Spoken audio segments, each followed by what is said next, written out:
Council questions? Councilmember Land. Thank you. I had a couple questions.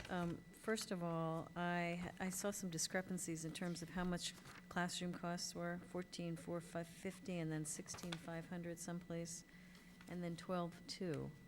So I didn't understand what those differences were, why they were all different. What the classroom costs. Yeah, uh-huh. If you look at line number 1, Mm-hmm. it's for 5 class days. 5 class days at Where are we? I'm What sorry. line one? Which line one? at the very top. You confirm. On what attachment? I'm sorry. Attachment number 2. Uh-huh. Attachment number 2 is, well, if you want to just maybe tell me what your, Well, I just wonder what the number is, whether it's 14,450, 16,500, or 12,200. 16,500 was, is in John's proposal. Well, I mentioned at the beginning that there actually, this was done first, and then since this actually was written, there's been some other changes. Some revisions. And it Okay. really fleshed out where the classes would be, and I didn't want to just take everything, not include this. So it is included, but there are some things that are different than Okay. what's actually listed. For instance, he's proposing that there be 40 scholarships at $5,000 as part of this proposal, and we didn't include it in ours. There may be other ways to come up with funding for that. And I believe on attachment 4, if you look, Councilmember Landis, it says 12,200 for classrooms at the Right. museum and 2250 for Okay. classrooms at the conference center, which There I you go. believe comes up with the okay, good, thank you. Then I wondered also about if any public notice is being given or any communication is being mailed or provided to the neighbors of where Grace Hudson Museum is and where, near the tennis court, to that community to know that this activity is coming up and maybe they'd like to participate, but just so they know what's happening over there. It's just, I think, good community relations to let them know about it, rather than to suddenly have lots of activity over there and they wonder what's going on here. This proposal is pretty certain. Okay, and then the other comment I had was about the benchmarks that you're using to evaluate the effectiveness of the program. It seems like number 1 and 2 are measurable outcomes, but number 3 and 4, this is on, it says page 4 or 5, but I guess it is. Continue on page 4 or 5 in the first Yes. section. Seems like class participants would substantially utilize lodging within the city of Ukiah and substantially utilize eateries within the city of Ukiah. You have an idea how you're going to measure that? Well, we know that the majority of the students right now that take the classes through the Solar Living Institute in Hopland come from outside the area. And I think we would be able to measure that by people's registration and where they came from, whether or not, is that what you're asking about, the lodging part? Well, both things. If it's, how you're going to get something to compare, are we doing this? It's one of the goals that we have for the project and using the money this way, and encouraging economic development. It's one of the features that we're trying to encourage, so it seems like we have to measure it realistically. There has to be some, I don't know, maybe it's by interview. I don't know how you do it, but it looks like maybe Well, Sage. we should be able to tell by, the people that are registering for this, the people that are coming from outside the area. They have to eat. But to eat, Well, no, they we have to don't eat. know. I Or go to the think that, grocery store, It- yeah. I think this was kind of my recommendation, including this as a measurable outcome, but the thought behind it was that we would have student surveys, about the classes, about the success of the class and whether they liked it, whether they would come back, and we'd include on that survey, where did you stay? Were you out of town? Where did you stay?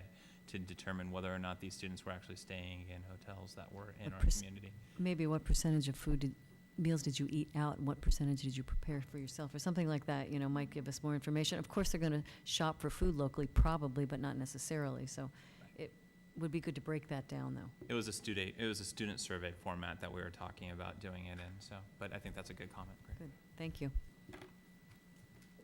Councilmember Crane. There may be some opportunities here for joint effort with the chamber and promoting awareness of this as a local interest or focus. Yeah, it's a good idea. And there may be a willingness on the part of some of the restaurants or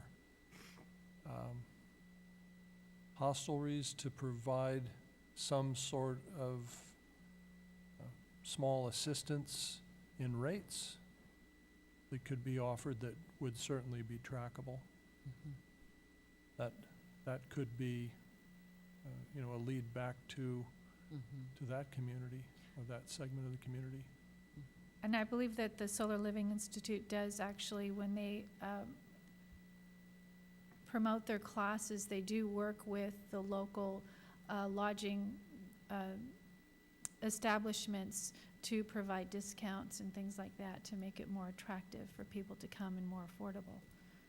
So we might ask them to add a component to that that gives us some tracking to answer the question that was asked by Councilmember Landis. That's a good point. Yes, please. You need to, Erica, you need to come up.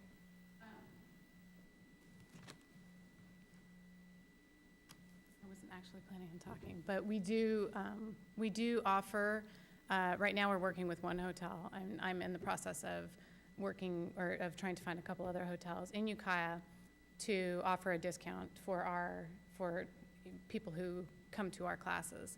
And we can certainly do that with restaurants too. And we offer, we have them put in a coupon code, and that's a trackable way of seeing who's staying where, eating where. Any other questions for Erica? No. Thank you. Acting City Attorney. I just have a modification to the MOU. In the contract, it actually states that you're relying on the experience and expertise of SLI. So I would add a paragraph that says that SLI shall not assign any of its obligations to be performed by SLI under this agreement without the express written permission of the city. Otherwise, any of their obligations are freely assignable. I'm sorry, or what? I'm suggesting that the city add a provision to the MOU that prevents SLI, after they sign this contract, from going and saying to somebody else, okay, Selling you perform our a contract. obligations under the Oh, contract. got it. So no third-party beneficiaries or assignees? Well, no, They can't sub it out. Without approval. Okay, thank you. Further questions, comments from either the council or the public? Way to go. I just, Is that just a report? I just wanted to say, it looks like a great way to leverage our money to create something that our community needs and could benefit us really long-term and be the beginning of something really great. So I'm very excited about it. Staff is requesting the agency authorize the executive director to negotiate and execute the MOU and the budget amendment. So we'll need a motion after we get public input.